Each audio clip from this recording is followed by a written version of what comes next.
Hello my dear students.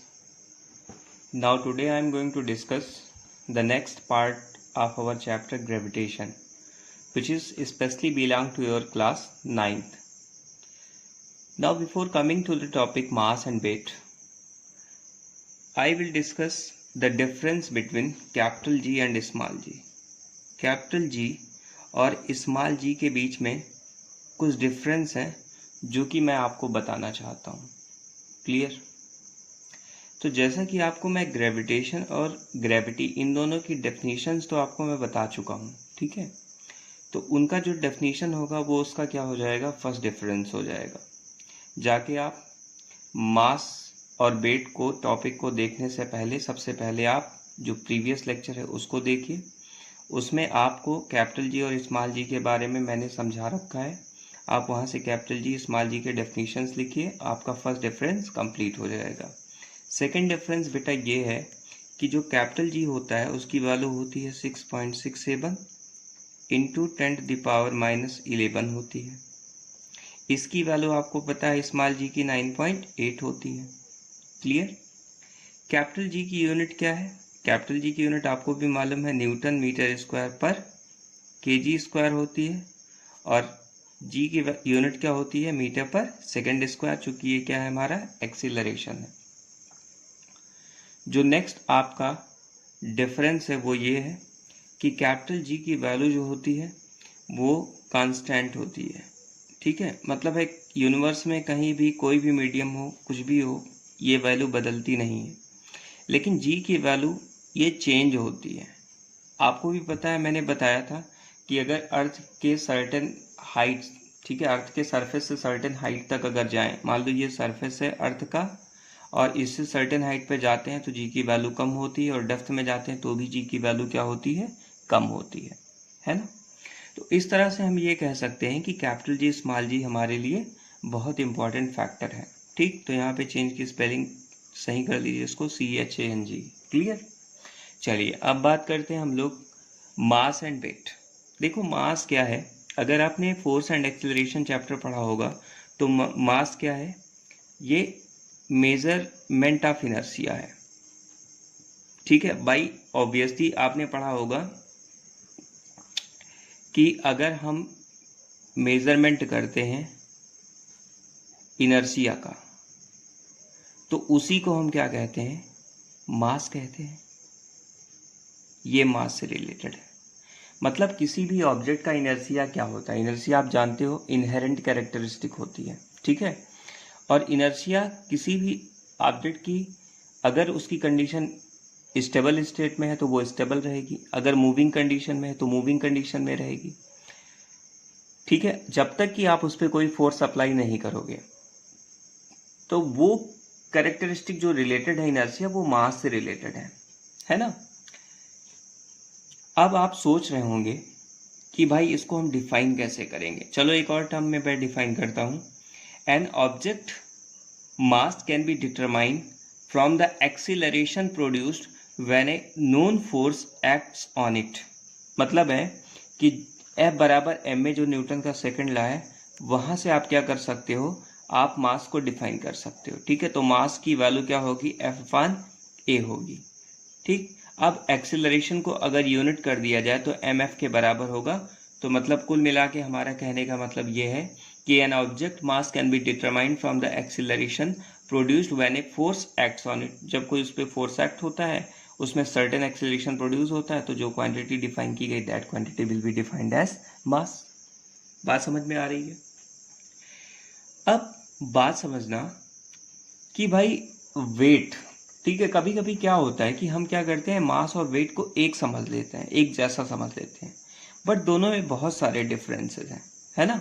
दोनों quantities आपस में एक दूसरे से बहुत डिफरेंस रखती हैं. भाई मास क्या है, एक सिंपल टर्म में quantity contained in matter is called quantity contained in matter. ये आप जानते हो. जैसे मान लीजिए कि ये हमारा एक पेन है, ठीक है, इस पेन में जो भी क्वांटिटी इसमें कंटेन होगी that quantity will be called its mass. लेकिन अगर हम वेट की बात करें तो वेट क्या होता है, the force with which the earth attracts an object, यहां पे मैं लिख दे रहा हूं द फोर्स विथ विच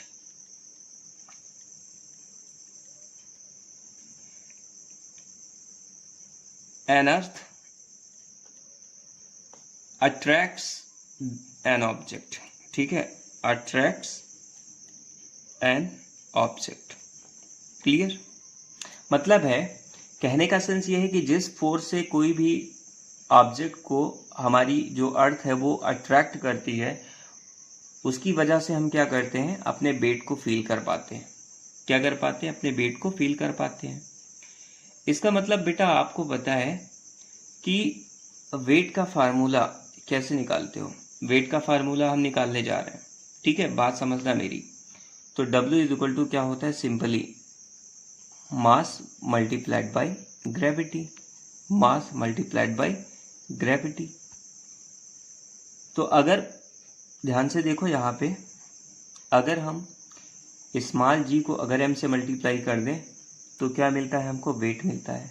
अच्छा एक बात बताओ, कल आपने पढ़ा था रिलेशन, इसके पहले वाले लेक्चर में आपने रिलेशन पढ़ा था ना, तो स्मॉल g की वैल्यू क्या होती है, capital G me divided by RE square. मतलब है इस g की जगह पे हम अगर इसको रख दें तो ये इक्वेशन कुछ इस तरह से हमको दिखेगा, m into G me divided by RE square. कोई कंफ्यूजन? बात समझ में आ रही है? कोई कंफ्यूजन वाली बात भी नहीं है ना? तो यहां से हम कह सकते हैं कि जो हमारा वेट का फार्मूला है वो कितना होता है, mg होता है, जहां पे g की वैल्यू हमारी क्या है, GME divided by RE square. Clear? अच्छा एक बात बताइए आप मुझे कि इसकी यूनिट क्या होगी, g की यूनिट क्या होगी, मतलब है मीटर पर सेकंड स्क्वायर, बाई जी की यूनिट तो मीटर पर सेकंड स्क्वायर। तो उसकी हेल्प से आप वेट की यूनिट डेवलप कर सकते हो। तो यूनिट ऑफ वेट क्या होगा, यूनिट ऑफ वेट मैं यहाँ पे लिख रहा हूँ, कितना होगा, मास का यूनिट होता है किलोग्राम और इसका होता है मीटर पर सेकंड स्क्वायर, ठीक है, किलोग्राम मीटर पर सेकंड स्क्वायर। तो किलोग्राम मीटर पर सेकंड स्क्वायर को एक्चुअली हम लोग वेट की यूनिट को न्यूटन भी बोल देते हैं कभी कभी, ठीक है, क्या बोल देते हैं, वेट की यूनिट को हम न्यूटन भी बोल देते हैं, किलोग्राम मीटर पर सेकंड स्क्वायर को ही न्यूटन कहा जाता है। क्लियर? तो यहाँ से अगर मैं एक टर्म डिफाइन करूँ कि weight of an object of mass 1 kilogram, मतलब है कि क्वेश्चन ये है कि अगर किसी ऑब्जेक्ट का मास हमको दिया है, अगर किसी ऑब्जेक्ट का मान लो मास दिया है 1 kg, कितना दिया है, मास इज इक्वल टू दे रखा है हमको 1 kg, तो उसका वेट क्या होगा, उसका वेट होगा mg, और मास की जगह हम रखेंगे क्या 1 और g की जगह कितनी रखेंगे 9.8, तो इसका आंसर आएगा 9.8 न्यूटन। तो उसका वेट कितना हो जाएगा, 9.8 न्यूटन हो जाएगा। कोई डाउट इसमें? कोई भी डाउट नहीं होना चाहिए, ठीक है। अब अगर आपसे पूछ ले मान लो 5 kg का वेट कितना होगा, तो कोई दिक्कत नहीं, यहाँ पे मास अगर 5 रखा हुआ है, मास की वैल्यू 5 दे रखी है, तो 5 into 9.8 that is approximately 5 10 40, that is 49 के आसपास आ जाएगा। मतलब 49 न्यूटन क्या होगा, आपका वेट हो जाएगा।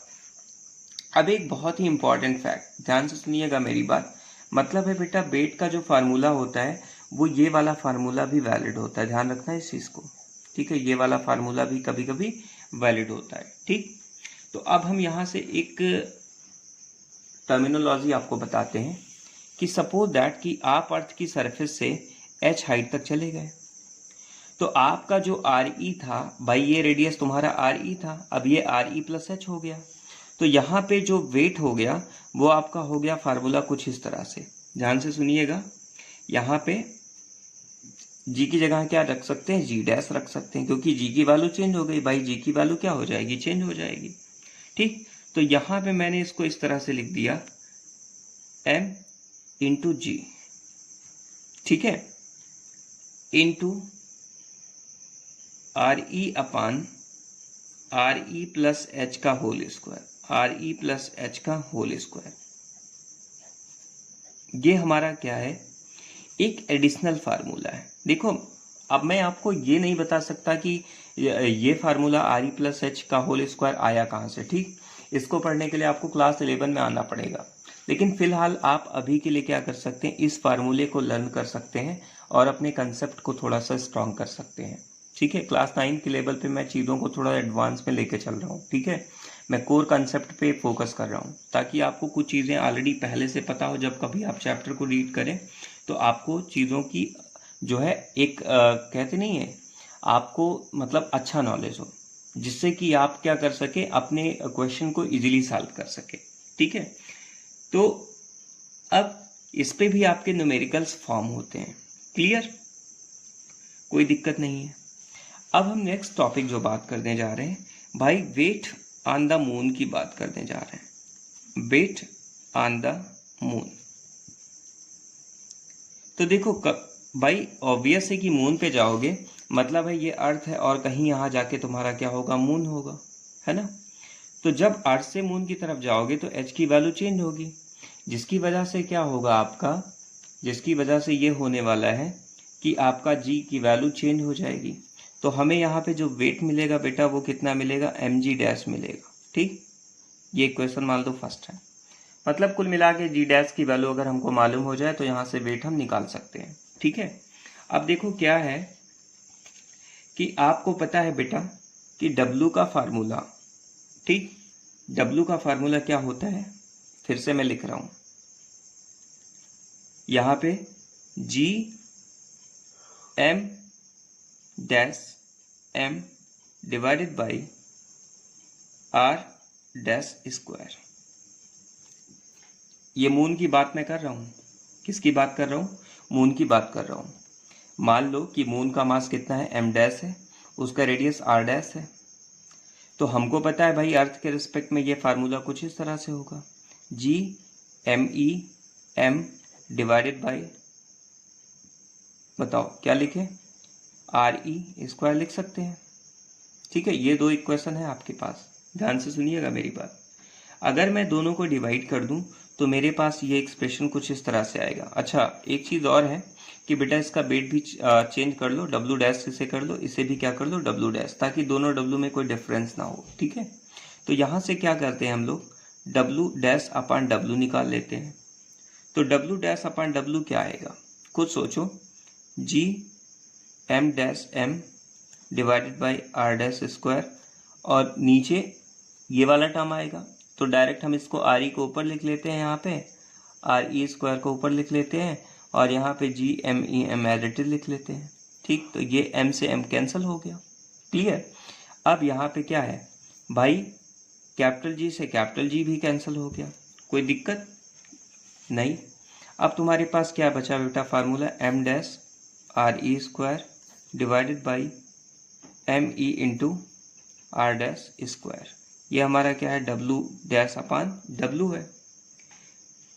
अब हमको कुछ नहीं करना है, इसकी वैल्यूज को पुट कर देना है। ठीक है, यहाँ पे मैं कुछ वैल्यूज लिखूंगा जिसको आपको एलिटिव नोट करना है।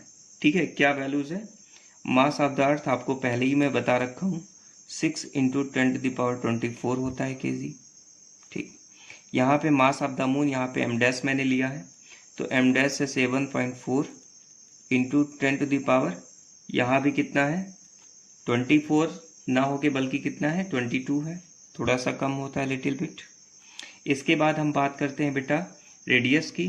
तो आपको मैंने बता रखा है ऑलरेडी कि रेडियस ऑफ द अर्थ कितना होता है, 6.4 इंटू 10⁻6 होता है, मीटर में होता है, किलोमीटर में 6400 होता है। और आपका रेडियस मून का कितना होता है, ये होता है 1740 मीटर। कितना होता है, 1740 मीटर। इसको याद कर देना। ठीक है, ये 4 जो टर्म मैंने लिखे हैं इसको आपको याद करना है और इस इक्वेशन स्टार में वैल्यूज को पुट कर देना है। ठीक है, अब क्या करना है बेटा, देखो सीधी सी बात है, आपको इतनी बड़ी वैल्यूज याद नहीं करनी है। ठीक है, जब आप वैल्यूज को रखोगे यहाँ पे सॉल्व करोगे तो आपको याद ये करना है कि डब्लू डैश अपान डब्लू की जो वैल्यू आती है वो 1/6 आती है। कितनी आती है, 1/6 आती है। इसका मतलब यहाँ पे हमको डब्लू डैश कितना मिलने वाला है, हमको मिलने वाला है W/6 मिलने वाला है। कितना मिलने वाला है बेटा, W/6 मिलने वाला है। मतलब है कि जो हमारा वेट होता है वो हमारा अर्थ के वेट का कितना हो जाता है, 1/6 हो जाता है। कितना हो जाता है बेटा, यहाँ पे W dash is equal to W by G मैंने लिख दिया, सॉरी, W बाई 6 होगा। तो यहाँ पे क्या हो जाएगा, I am really very sorry, यहाँ पे बेटा क्या है 1/6 है, तो W को इधर मल्टीप्लाई करेंगे, ये W होगा, W बाई 6 हो जाएगा। ठीक है, तो इसका मतलब कुल मिला के कि अगर मान लो अर्थ पे इसका किसी भी ऑब्जेक्ट का वेट अगर 60 है तो मून पे वेट कितना होगा, 60/6 होगा, दैट इज 10 होगा। ठीक है, तो यहाँ से ये जो वेट होता है बेटा, जी डैश की वैल्यू कितनी रख देते हैं, G/6 रख देते हैं। ठीक है, आपको भी पता है W डैश, ध्यान से सुनो मेरी बात, W is equal to mg होता है, तो यहाँ पे मैंने लिखा mg dash divided by W is equal to मैंने लिखा mg इज इक्वल टू मैंने लिखा 1/6, तो यहाँ से m से m कैंसिल, तो G डैश की वैल्यू G/6 होगी। इसका मतलब है G डैश क्या होगा बेटा, G/6 होगा। इसका मतलब ये है कि जो हमारी ग्रेविटी होती है बेटा वो कितनी हो जाती है, 1/6 हो जाती है। कितनी हो जाती है, 1/6 हो जाती है। क्लियर। और मून पे जो ग्रेविटी होती है, ठीक है, मून पे जो ग्रेविटी होती है बेटा इसको भी याद कर लीजिए। मून पे जो जी की वैल्यू होती है 1.67 मीटर पर सेकेंड स्क्वायर, याद कर लीजिए इसको, इस वैल्यूज को याद कर लीजिए, बहुत हेल्प करेगा, है ना। अच्छा, अब इतनी बात अगर आप समझ गए तो एक वर्क करते हैं, इसी से रिलेटेड एक क्वेश्चन सॉल्व कर लेते हैं। ठीक है, क्वेश्चन ये है बेटा कि यहाँ पे क्वेश्चन ये है कि consider a heavenly body whose mass is twice, ध्यान से सुनना मेरी बात, ठीक है, consider a heavenly body whose mass is twice that of the earth. एक हेवनली बॉडी है, एक बॉडी हमारी अर्थ है, ठीक है, ये हमारा क्या है, मास ऑफ द अर्थ है, ये कोई हेवनली बॉडी जिसका मास m है। ठीक, वो कह रहा है कि whose mass is twice that of earth, मतलब इसका मास, इसका जो मास है वो 2 टाइम्स ऑफ m है, मास ऑफ द अर्थ है। Clear. And whose radius is thrice that of the earth, अगर अर्थ का रेडियस यहाँ पे बेटा RE है तो इसका रेडियस क्या होगा, R डैश क्या होगा, 3 टाइम्स ऑफ RE होगा। अब वो कह रहा है what will be the weight of a book on this heavenly body, मतलब है इस पे अगर मैंने एक बुक रख दी तो इसका जो वेट होगा वो कितना होगा, आपको बताना है। If its weight on the earth is 900 Newton, वो कह रहा है बेटा कि जो वेट है, ठीक है, weight due to earth experience कितना हो रहा है, ठीक है, कितना एक्सपीरियंस हो रहा है, 900 न्यूटन। कितना एक्सपीरियंस हो रहा है, 900 न्यूटन। फिर से मैं क्वेश्चन को रिपीट कर दे रहा हूँ, मैं क्वेश्चन पूरा लिख नहीं रहा हूँ। देखो क्या है यहाँ पे कि वो कह रहा है कि एक बॉडी हेवनली बॉडी है जिसका मास अर्थ के मास के कंपैरिजन में 2 टाइम्स है, उसका रेडियस अर्थ के कंपैरिजन में 3 टाइम्स है, और उस पर हमने एक बुक रखा, उसका जो वेट होगा वो कितना फील होगा अगर जो अर्थ के थ्रू डेवलप वेट है वो 900 न्यूटन है तो। ठीक है, अब एक बात बताओ, कुछ करना तुमको थोड़ी ना है, बताओ, फार्मूले ही तो रखते हैं इसमें। अच्छा, तो आपने अभी ये फार्मूला याद करो, ये बहुत इंपॉर्टेंट फार्मूला है, स्टार वाला जो अभी निकाला है, W डैश अपान W क्या निकाला है बेटा, यहाँ पे W डैश अपान W आपने क्या निकाला है, आपने निकाला है M डैश, यहाँ पे मैं लिख रहा हूँ M dash divided by ME into RE square divided by R dash square, यही तो निकाला है आपने।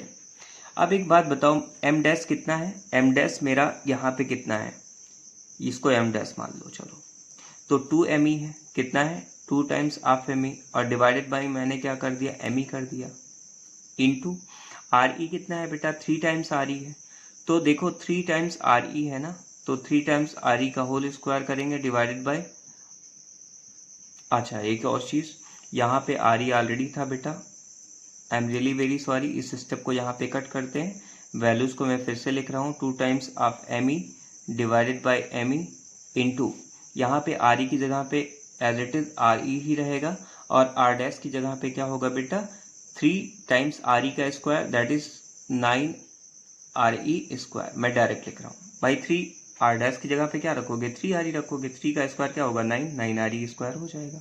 तो यहाँ से RE स्क्वायर से बेटा RE स्क्वायर कैंसिल, और ME से ME कैंसिल, अब आपके पास W डैश की वैल्यू कितनी आ गई बेटा, W इंटू 2/9, कितनी आ गई बेटा, W इंटू 2/9। अब वेट ड्यू टू अर्थ आपने कितना है, आपका कितना है, 900 न्यूटन, तो यहाँ पे आपने रख दिया 900 इंटू 2/9, तो 900 जा, ये हो गया बेटा, आपका आंसर कितना आ गया, 200 न्यूटन आ गया। कोई दिक्कत इसमें? आई थिंक कि कोई प्रॉब्लम इसमें नहीं आई होगी, है ना। अच्छा, अब एक और इम्पॉर्टेंट पॉइंट, यहाँ पे मैं एक और इम्पॉर्टेंट पॉइंट डिस्कस करने जा रहा हूँ।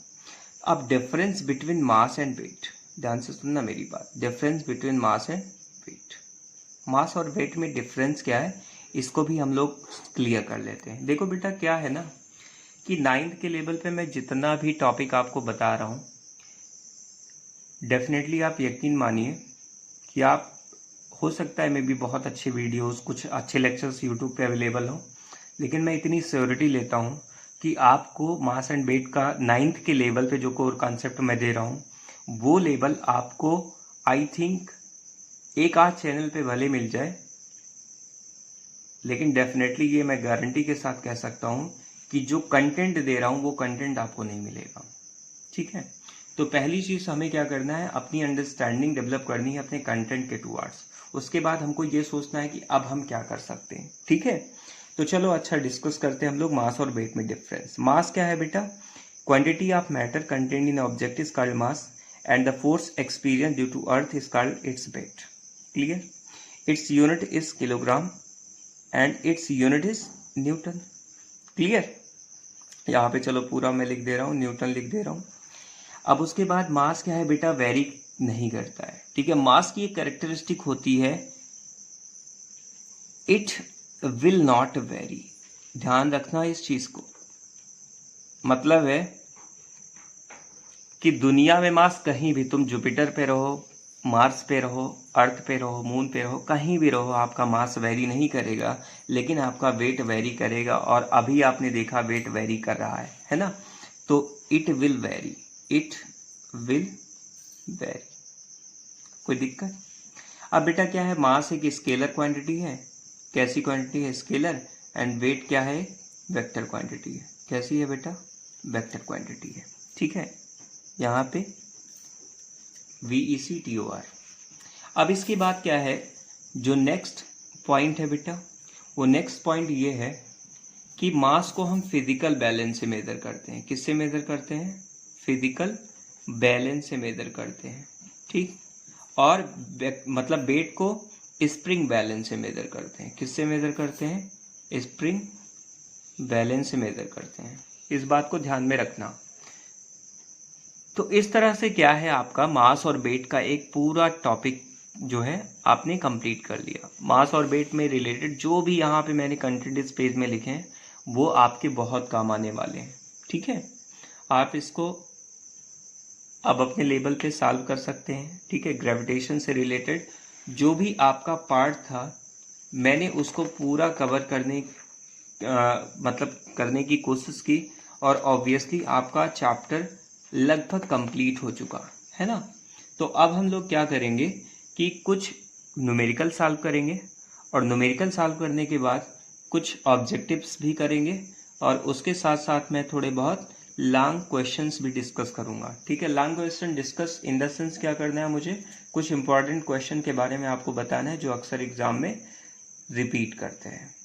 तो ग्रेविटेशन जो चैप्टर था वो फिलहाल 9th के लेवल में जितना मैंने बताया आपके लिए सफिशिएंट है। So thank you students.